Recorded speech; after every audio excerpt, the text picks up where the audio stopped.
어제 이른바 데이터 3법 개정안이 국회를 통과했죠. 기업은 환영합니다만 참여연대 등 시민단체는 데이터 3법은 국민기본권 제한법이다, 개인정보 도둑법이다 이렇게 표현하면서 강하게 반발하고 있네요. 자, 그쪽 목소리 들어봅니다. 참여연대 공익법센터 소장 맡고 있습니다. 양홍석 변호사, 안녕하세요. 네, 안녕하십니까. 네, 먼저 데이터 3법 개정안 바뀐 핵심 내용이 뭔지 좀 정리해 주세요. 내용은 상당히 많이 바뀌어가지고, 예. 그렇습니다만, 핵심적인 내용은, 예.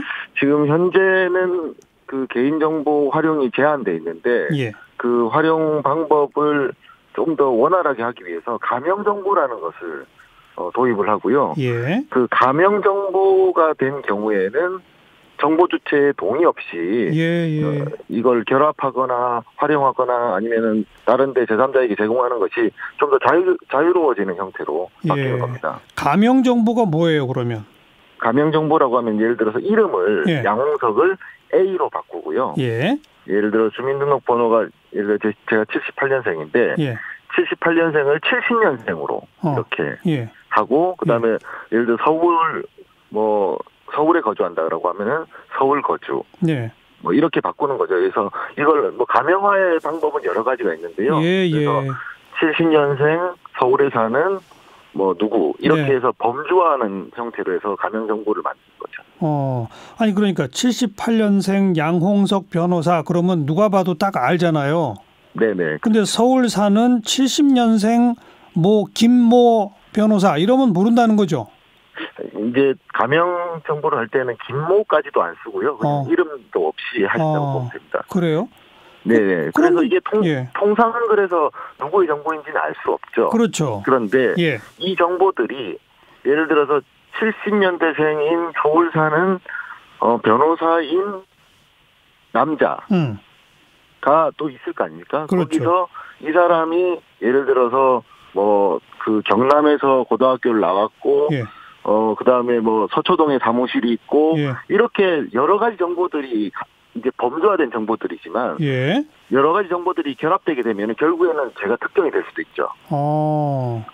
그래서 이 정보들이 여러 가지가 결합되면 결합될수록 가명 정보라고 하더라도 개인이 식별될 가능성이 사실 높아지고 이 식별은 거의 다 된다라고 보는 것이 일반적입니다. 게다가 서울 사는 70년대생 A모 변호사로 시작을 했지만 이 사람이 물건은 주로 뭘 사더라. 그렇죠. 이 사람은 병원에는 어느 과를 주로 다니더라.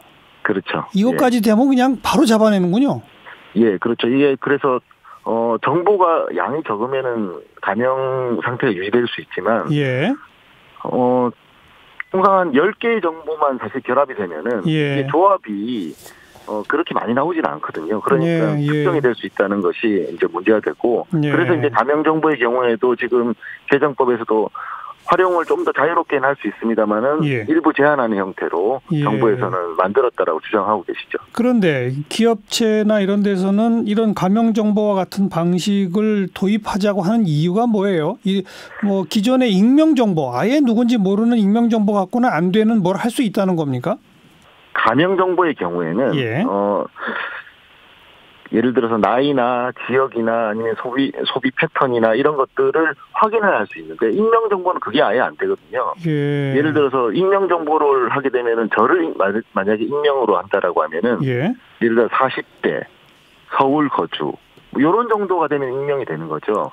그러면은 이제 그런 정도를 해서는 저를 타겟으로 해서 예를 들어서 마케팅을 한다거나 아니면은 제가 다니는 예를 들어서 주된 어떤 상점이 어디라든가 아니면 어디서 어떤 물품을 소비를 하는지 이런 것들을 가지고 상품을 만든다거나 아니면 서비스를 개발하는 것이 사실 어려워지는 거죠. 마케팅이 어렵죠. 네네. 서울 거주 40대 남자 요 정도만 갖고는 어렵다 이거죠. 네네, 그렇죠.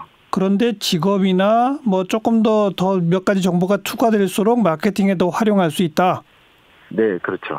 이거 그럼 굉장히 딜레마네요. 많은 정보를 알수록 더 고도화된 마케팅을 할 수 있는데 많은 정보를 알면 알수록 실명화가 되는 거니까요.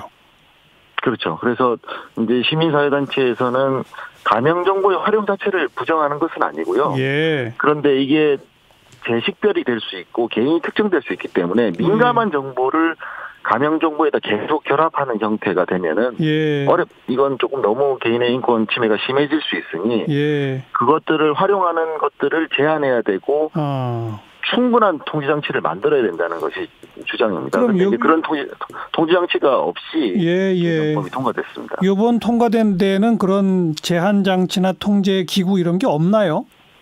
일부 이제 개인정보보호위원회에서 제안을 하고는 있습니다만은 기본적으로 가명 정보를 기업들의 필요에 따라서 결합해서 활용하는 것을 허용하기 위한 법이기 때문에 통제가 뭐 충분하다 이렇게 볼 수는 없습니다.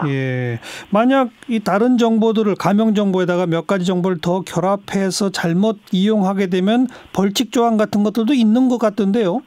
벌칙 조항이 일부 있긴 있는데요. 현실적으로 가명 정보를 결합해서 예를 들어서 그 결합된 데이터베이스를 보니까 누군지 특정이 됐다는 거, 특정이 됐다거나 그렇다라고 해서 그 자체로 처벌하는 규정은 없습니다. 이 특정이 된 걸 가지고 뭔가 다른 행위를 했을 때는 또 처벌하는 규정이 있는데요. 문제는 이렇게 결합하는 것 자체가 개인의 사생활 침해가 바로 이루어지는 거기 때문에 그것을 굉장히 제한적으로 해야 되는데 이걸 폭넓게 일반적으로 할 수 있게 만드는 것이 이번 데이터 3법입니다. 그런데 지금 이제 4차 산업 시대, 4차 산업혁명 시대 빅데이터 활용이 아주 핵심 중에 하나인데 우리의 규제가 너무 강해서 이 다른 나라들하고 지금 이 빅데이터 활용하는 이쪽 업계에서의 우리 수준이 꼴찌 수준이다. 뭐 이런 얘기들이 그동안 나왔었지 않습니까? 그럼 유럽에 있는 선진국이나 다른 나라들은 이런 뭐 데이터 활용에 대한 이 규제가 우리보다 더 느슨했던 건 사실이에요? 꼭 그렇진 않고요. 유럽의 경우에는 우리나라보다 더 규제 수준이 높다 이렇게 볼 수도 있고요. 그래요? 그리고 이제 이게 규제 때문에 빅데이터 산업 활성화가 안 된다라는 그 전제 자체가 사실은 좀 잘못된 것인데요.